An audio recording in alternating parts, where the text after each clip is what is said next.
Hello friends, आप लोग कैसे हैं?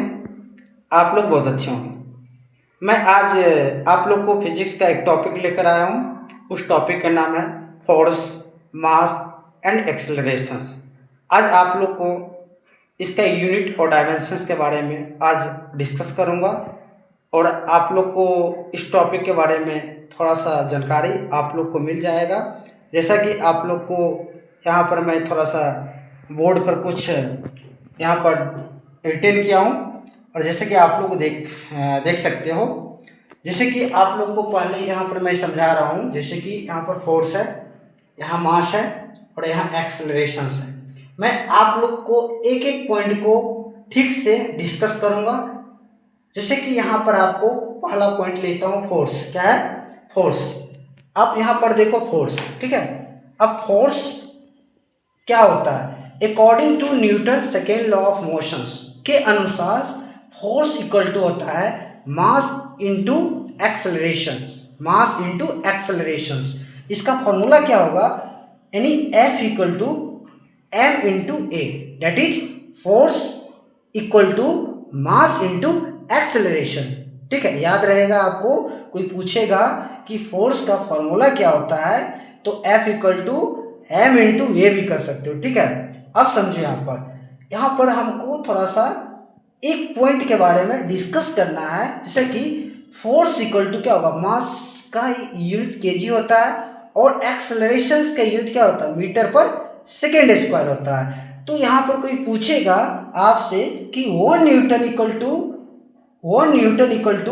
1 केजी इंटू मीटर पर सेकेंड स्क्वायर होता है। ठीक है, अब यहाँ पर समझो डायमेंशन। कोई पूछेगा कि फोर्स का डायमेंशन निकालो तो आसानी से आप फोर्स का डायमेंशन आप लोग निकाल सकते हो। ठीक है, जैसे कि यू नो डैट, हाँ यहाँ पर मैं रिटेन किया हूँ कि force equal to mass into acceleration. तो F इक्वल टू क्या होगा? मास का डायमेंशन m होता है और एक्सेलरेशन का डायमेंशन क्या होगा? LT इनवर्स 2 होता है। तो F equal to MLT inverse 2। तो एक नंबर यहाँ से आपको आ जाएगा कि फोर्स का डायमेंशन क्या होता है? MLT इनवर्स 2 होता है। MLT इनवर्स 2 होता है। देखो यहाँ पर MLT इनवर्स 2 होता है। फोर्स का डायमेंशन क्या होता है? MLT इनवर्स 2 होता है। ठीक है, अब मैं दूसरा पॉइंट को डिस्कस करता हूँ, मास। जैसे कि मास का यूनिट क्या होता है? कोई पूछेगा मास का यूनिट, एसआई यूनिट क्या होता है? किलोग्राम। ठीक है, मास का एसआई यूनिट क्या होता है? किलोग्राम। ठीक है, और डायमेंशन क्या होता है मास का? डायरेक्ट m होता है। याद रखोगे, डायमेंशन मास का m होता है, ओनली m, याद रहेगा। ठीक है, अब यहाँ पर देखो आपको एक पॉइंट यहाँ और है, एक्सेलरेशन। क्या है? एक्सेलरेशन। ठीक है, एक्सेलरेशन क्या होता है? Rate of change in velocity. Rate of change in velocity, that is acceleration equal to velocity upon time. क्या होता है? Velocity upon time. Velocity upon time.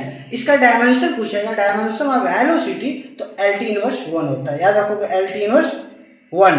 ठीक है, यहाँ पर SI यूनिट अगर पूछेगा तो क्या होगा? मीटर पर सेकेंड स्क्वायर। मीटर पर सेकेंड स्क्वायर, याद रहेगा, मीटर पर सेकेंड स्क्वायर। इसका डायमेंशन पूछेगा तो LT इनवर्स 2। इसका LT इनवर्स 2। ठीक है, जैसा कि यहाँ पर मैं आपको तीनों पॉइंट के बारे में एक एक पॉइंट को मैं डिस्कस किया हूँ। ठीक है, आसान भाषा में याद रहेगा तो आप कह सकते हैं फोर्स का यूनिट न्यूटन होता है। इसका formula F equal to m into A होता है। 1 न्यूटन इक्वल टू तो 1 केजी इंटू मीटर पर सेकेंड स्क्वायर होता है। इसका डायमेंशन होता है F equal to MLT inverse 2 होता है। और एक्सेलरेशन के बारे में पूछेगा तो SI यूनिट इसका मीटर पर सेकेंड स्क्वायर होता है। ठीक है, इसका डायमेंशन पूछेगा तो LT इनवर्स 2 होता है। मास का SI यूनिट पूछेगा तो किलोग्राम होता है, केजी होता है। इसका डायमेंशन पूछेगा तो m होता है। यहाँ पर मैं तीनों पॉइंट को ठीक से आपको मैं समझाया हूँ। जैसा कि आपको अगर मेरा वीडियो अच्छा लगा है तो उसको लाइक और सब्सक्राइब करें। Thank you.